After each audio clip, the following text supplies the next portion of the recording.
Abhimanyu girl ಫ್ರೆಂಡಾ? ಹಾಂ so ನಾನು 2 fire ಮಾಡಿದ್ರು ನಮ್ಮ ಫಾರೆಸ್ಟ್ ಮೇಲ್ಗಡೆ. ಹಾಂ ನಿಲ್ಲೇ ಇಲ್ಲ ಅದು. ಹಾಂ ಅವರು ಆ ಕಡೆ ಡ್ರೈನೇಜಲ್ಲಿ ಬಿದ್ದರು, ನಾನು ಈ ಕಡೆ ಡ್ರೈನೇಜಲ್ಲಿ ಬಿದ್ದೆ. ಬಂದು ಮಣ್ಣು ಒದ್ದು ಹೋಯ್ತು. ತುಳಿದಿದ್ರೆ ಅವತ್ತು ಸ್ಪಾಟು. ನಿಮಗೆ ಸರ್ ಈ ಟೀಮಲ್ಲಿ ತುಂಬ ಪ್ರೀತಿ ಪಾತ್ರವಾದಂಥ ಆನೆ ಯಾವುದು ಸರ್? ಎಲ್ಲ ಆನೆಗಳು ಪ್ರೀತಿ ಪಾತ್ರ ಅದೇ. ಹಾಂ ಹಾಂ ಯಾವುದಕ್ಕೂ ನಾವು ಡಿಫ್ರೆನ್ಸ್ ಮಾಡೋದಿಲ್ಲ. ಎಲ್ಲ ಆನೆಗಳು ಒಳ್ಳೆಯ ಆನೆಗಳೇ, ಏನು ಯಾವುದೂ ತೊಂದರೆ ಇಲ್ಲ. ಅದಕ್ಕೆ ಇಲ್ಲಿ ಸೆಲೆಕ್ಟ್ ಆಗಿ ಬಂದಿರ್ತಾವೆ. ಆ ಕ್ರೈಟೀರಿಯಲ್ಲಿ ಯಾವುದು ಅದೇ ಸರ್, ಏನೇನು ಕ್ರೈಟೀರಿಯಾ ಸರ್ ಆ್ಯಕ್ಚುಲಿ ನಾರ್ಮಲ್ ಆಗಿ? ನೋಡಿ, ಈಗ ನೀವು ಬಂದು ನಿಂತ್ರೂ ಅದು ಏನು ಅದು ತಲೆನೇ ಕೆಡ್ಸ್ಕೊತಾ ಇಲ್ಲ. ಇದೇ ಫಸ್ಟ್ ಕ್ರೈಟೀರಿಯಾ. ಸಮಾಧಾನವಾಗಿರ್ಬೇಕು, ಯಾವುದಕ್ಕೂ ಅಂದರೆ ಶಬ್ದಕ್ಕಾಗಲಿ ಮತ್ತೆ ಯಾವುದೋ ಮನುಷ್ಯನ ಇದಕ್ಕಾಗಲಿ ಯಾವುದಕ್ಕೂ ಹೆದರ್ಕೋಬಾರ್ದು, ಅದೊಂದು. ಆಮೇಲೆ ಹೆಲ್ದಿ ಆಗಿರಬೇಕು, ರಾಜನ ಗಾಂಭೀರ್ಯವಾದ ನಡಿಗೆ ಇರಬೇಕು, ಅದೆಲ್ಲನೂ ನೋಡ್ತೀವಿ. ಆಮೇಲೆ 60 ವರ್ಷಕ್ಕಿಂತ ಒಳಗಡೆ ಇರಬೇಕು. ಸ್ವಲ್ಪ ಫಿಟ್ ಅಂತ ಹೇಳ್ಬಿಟ್ಟು ನಮ್ಮ ವೆಟರ್ನರಿ ಡಾಕ್ಟ್ರು ಇದು ಸರ್ಟಿಫೈ ಮಾಡಬೇಕು. ವೆಟರ್ನರಿ ಡಾಕ್ಟರ್ ಫಿಟ್ಟು ಎಲ್ಲ ಹೆಲ್ದಿ ಆಗಿದೆ ಅಂತ ಹೇಳಿದ್ರೆ ಸೊ ವಿಲ್ ಸೆಲೆಕ್ಟ್. ಇದನ್ನ ಚಲನವಲನ ಸರ್ ನೀವು ದಸರಾಗಿಂತ ಮುಂಚೆ ಎಷ್ಟು ದಿವಸ ಅಬ್ಸರ್ವ್ ಮಾಡಿರ್ತೀರಾ ಸರ್? ಅಲ್ಲಿ ಕ್ಯಾಂಪಲ್ಲೇ ಸ್ಪೆಷಲ್ ಟೀಮ್ ಅಂತ ಇರುತ್ತೆ. ಸೊ ಅವ್ರಿಗಿನ್ನ ನಾವು ಇದು ಕೊಟ್ಟಿರ್ತೀವಿ. ಆಮೇಲೆ ಒಂದು ತಂಡ ಹೋಗುತ್ತೆ, ಸುಮಾರು ಒಂದು 4 ರಿಂದ 5 ದಿನ ಅಲ್ಲೇ ಕೂತು ಡಿಫ್ರೆಂಟ್ ಟೆಸ್ಟ್ ಇದಾವೆ. ಆ ಟೆಸ್ಟನ್ನು ಮಾಡುತ್ತೆ. ಪಟಾಕಿ ಹೊಡೆದು ನೋಡುತ್ತೆ, ಕಾಲಲ್ಲಿ ಸಡನ್ ಆಗಿ ಪಟಾಕಿ ಇಟ್ಬಿಡೋದು, ಏನು ಹೆಂಗ್ ರಿಯಾಕ್ಟ್ ಮಾಡುತ್ತೆ ನೋಡೋದು, ಆ ಥರ ಎಲ್ಲ ಮಾಡ್ತಾರೆ.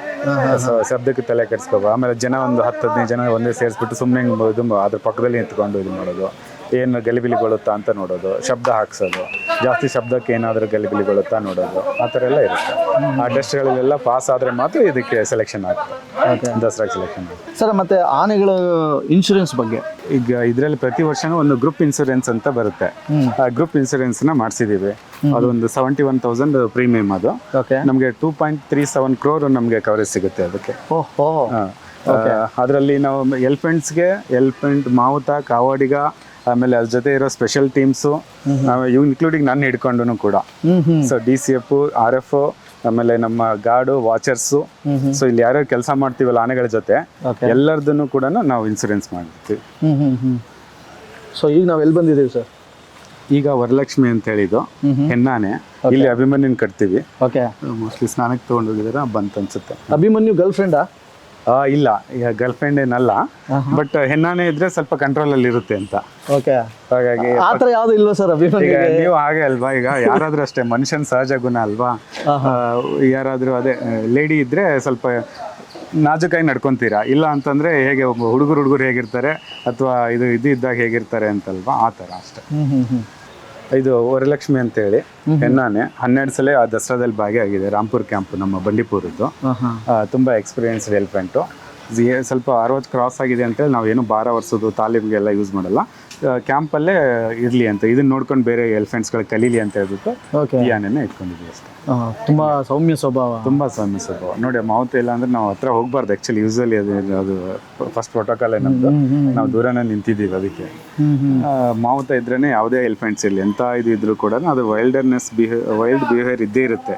ಹಾಗಾಗಿ ಯಾವತ್ತೂ ನಾವು ಅಂಡರ್ ಎಸ್ಟಿಮೇಟ್ ಮಾಡಬಾರ್ದು. ಮಾವುತ ಇದ್ದಂದ್ರೆ ಅಟ್ಲೀಸ್ಟ್ ಅದ್ರ ಮಾತು ಕೇಳುತ್ತೆ ಅವರು. ಮತ್ತೆ ಸೌಮ್ಯ ಸ್ವಭಾವದ ಎಲಿಫೆಂಟ್ ಇದು, ಏನೂ ಇದಿಲ್ಲ ಅಂತ.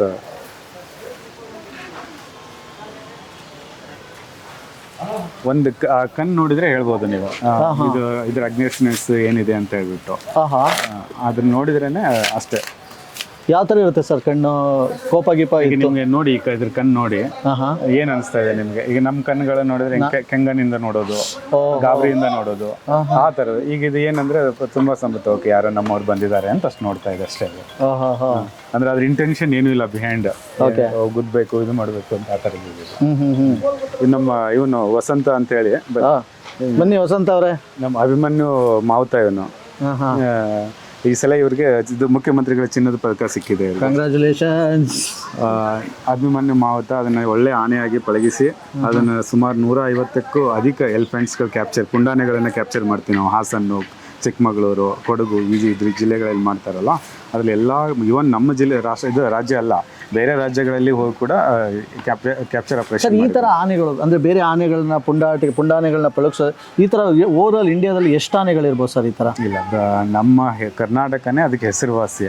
ಇಲ್ಲಿ ಮಾವುತರು ಅವ್ರ ಸ್ಕಿಲ್ಲು ಮತ್ತು ಇಲ್ಲಿ ಆನೆಗಳು ಅದಕ್ಕಂತಾನೆ ಫೇಮಸ್ಸು. ಇವನ್ ಬೇರೆ ರಾಜ್ಯಗಳ ಹತ್ರ ಎಷ್ಟೊಂದು ಬೇಡಿಕೆ ಇದೆ ನಮ್ಮ ರಾಜ್ಯದ ಎಲಿಫೆಂಟ್ಸ್ಗಳಿಗೆ ಅಂತಂದ್ರೆ, ಸೊ ನಾವು ಅದನ್ನ ಪೂರೈಕೆ ಮಾಡೋಕ್ಕಾಗಲ್ಲ. ನಾವು ಈಗ ಆಲ್ಮೋಸ್ಟ್ ನಿಲ್ಸಿದೀವಿ.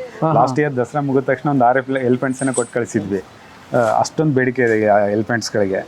ಇಲ್ಲಿ ಮಾವುತರ ಸ್ಕಿಲ್ಲು ಪಳಗಿಸಿ ಅದನ್ನ ಮುಂದಿನ ಉಪಯೋಗಕ್ಕೇನು ಅಲ್ಲಿ ಅವ್ರ ಉಪಯೋಗಕ್ಕೆ ಕೇಳ್ತಾರೆ. ಬಟ್ ನಾವು ಈ ಸಲ ಕೊಡ್ತಾ ಇಲ್ಲ.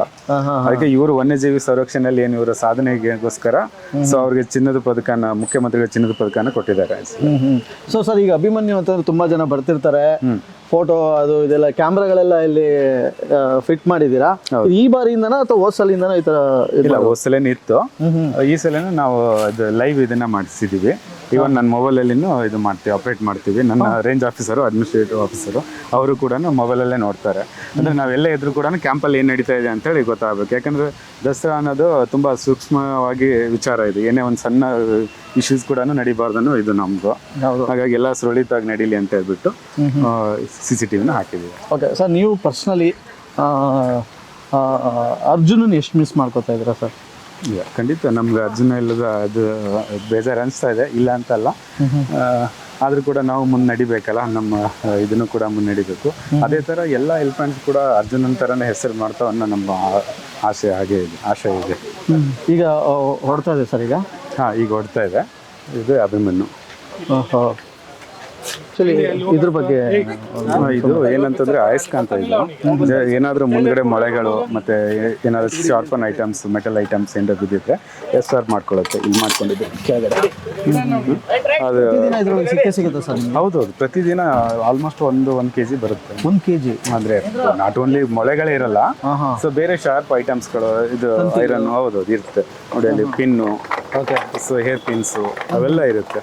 ಸೊ ಅದಕ್ಕಾಗಿ ಅದು ಏನೋ ಕಾಲಿಗೆ ಇದು ಆಗಬಾರ್ದು ಅಂತ ಹೇಳ್ಬಿಟ್ಟು ನಾವು ಇದು ಅಂದರೆ ಸರ್ ಅದು ಆಯಿತು ಅಂತಂದರೆ ತುಂಬ ಈ ಥರ ಕೇಸಸ್ಗಳಾಗಿರೋದ್ರಿಂದ ಈ ಕ್ರಮ ತಗೊಂಡಿರೋದಾ ಅಥವಾ ಇಲ್ಲ, ಆ ಥರ ಏನು ಕೇಸ್ಗಳಾಗಿಲ್ಲ. ಬಟ್ ಆಗಬಾರ್ದು ಅನ್ನೋ ಮುನ್ನೆಚ್ಚರಿಕೆ ಕ್ರಮ ಎಲ್ಲನೂ ತಗೊಂಡಿದ್ದೀವಿ.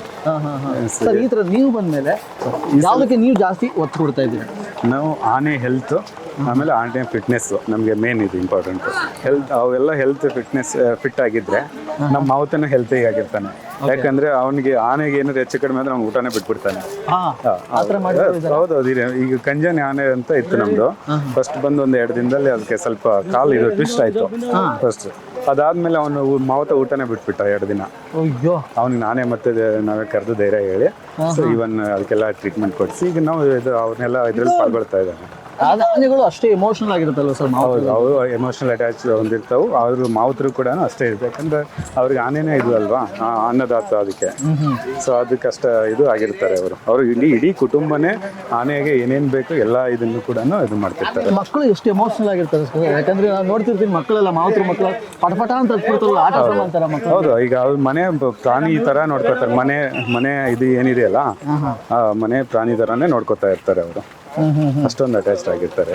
ಓಕೆ ಸರ್, ನಿಮ್ಮ ಪರ್ಸನಲಿ ತಗೊಳ್ತು ಅಂತಂದ್ರೆ ನಿಮ್ಮ ದಿನನಿತ್ಯ ಹೇಗಿತ್ತು? ಈಗ ದಸರಾ ಸ್ಟಾರ್ಟ್ ಆದ್ಮೇಲೆ ಹೇಗೆ ನಡೀತಾ ಇದೆ ನಿಮ್ಮ ಒಂದು ಡೈಲಿ ದಿನಚರಿ? ಹೇಗೆ ನಡೀತಾ ಇದೆ? ಬೆಳಗ್ಗೆ 5:30, 5:45 ಎದ್ದೇಳಬೇಕು.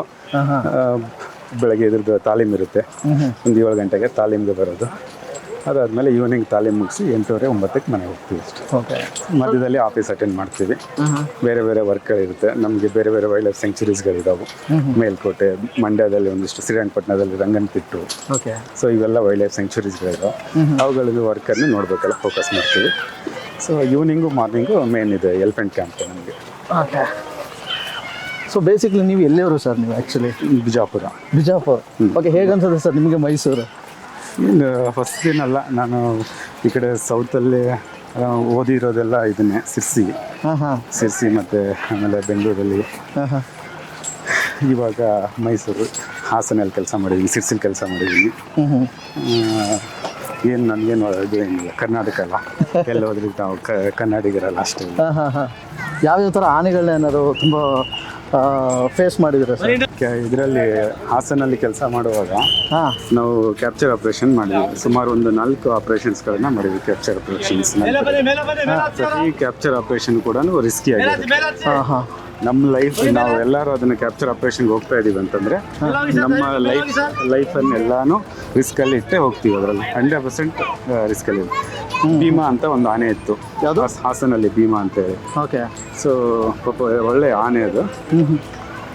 ನಾವು ಕ್ಯಾಪ್ಚರ್ ಆಪರೇಷನ್ ಹೋಗೋ ಟೈಮಲ್ಲಿ ನಾನು ನನ್ನ ಫಾರೆಸ್ಟ್ರು ಇನ್ನೊಬ್ರು ಗಾಡಿ ಇದ್ರು, ಅವ್ರ ಹತ್ರ 2 ಗನ್ ಇತ್ತು. ಜೊತೆಗೆ ಅದನ್ನ ಹುಡ್ಕೊಂಡು ಹೋಗ್ತಾ ಇದ್ವಿ. ಅಂದ್ರೆ ಕ್ಯಾಪ್ಚರ್ ಆಪರೇಷನ್ ಆನೆಗೆ ಹೋಗ್ಬಿಟ್ರೆ ಏನಂದ್ರೆ ಅದು ಮುಂದೆ ಹೋಗ್ತಾ ಇರುತ್ತೆ, ಸಿಗೋದಿಲ್ಲ ಎಲ್ಲಿದೆ ಅಂತ ಕಾಫಿ ಎಸ್ಟೇಟಲ್ಲಿ ಸಿಗೋದಿಲ್ಲ.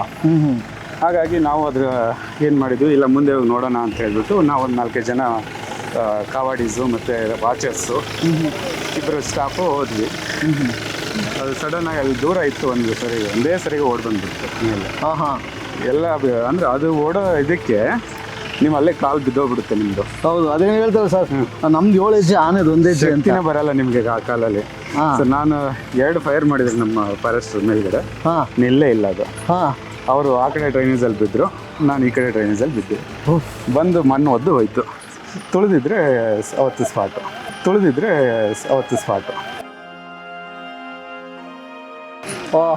ಈ ಥರ ಇನ್ಸಿಡೆಂಟ್ಸ್ 3-4 ಆಗಿದೆ ನಮಗೆ. ತುಂಬ ರಿಸ್ಕ್ ತಗೊಳ್ತೀರಲ್ಲ ಸರ್ ಫಾರೆಸ್ಟ್ ಅವರು? ಏನು ಮಾಡೋಕ್ಕೆ ಬೇರೆ ಆಪ್ಷನ್ ಇಲ್ಲ. ಬಟ್ ಹೊರಗೆ ಜನಕ್ಕೆ ಗೊತ್ತಾಗಲ್ಲ ಏನಂತೇಳಿ.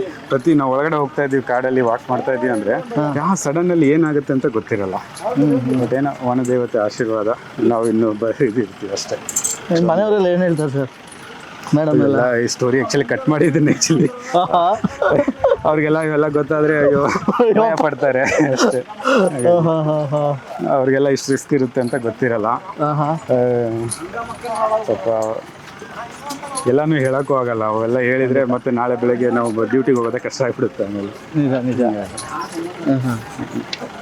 ಸಿಕ್ಕಾಪಟ್ಟೆ ಒಟ್ಟಿನಲ್ಲಿ ರಿಸ್ಕಲ್ಲೇ ಇರುತ್ತೆ. ಇದು ಪ್ರತಿಯೊಬ್ಬ ನಮ್ಮ ವಾಚರಿಂದ ಹಿಡ್ಕೊಂಡು ಏನೋ ಫೀಲ್ಡಲ್ಲಿ DCF ಅವ್ರಿಗೆ ಏನು ಕೆಲಸ ಮಾಡ್ತಾರಲ್ಲ, ಪ್ರತಿಯೊಬ್ಬರೂ ರಿಸ್ಕಲ್ಲೇ ಕೆಲಸ ಮಾಡ್ತಾರೆ ಸರ್. ತುಂಬ ಕೆಲವೊಂದು ವಿಡಿಯೋಗಳಲ್ಲಿ ನೋಡಿದ್ರೆ ಕೆಲವೊಂದು ವೈರಲ್ ಆಗಿರುತ್ತೆ, ನೀವು ನೋಡ್ಬೋದು. ಆನೆ ಬರ್ತಾ ಇರುತ್ತೆ, ಕಾಡಲ್ಲಿ ಮಧ್ಯೆ ಹೋಗ್ತಾರೆ, ಆನೆ ಬರ್ತಾ ಇದ್ರೆ ಕೈ ಎತ್ಬಿಡ್ತಾರೆ ಹಿಂಗೆ.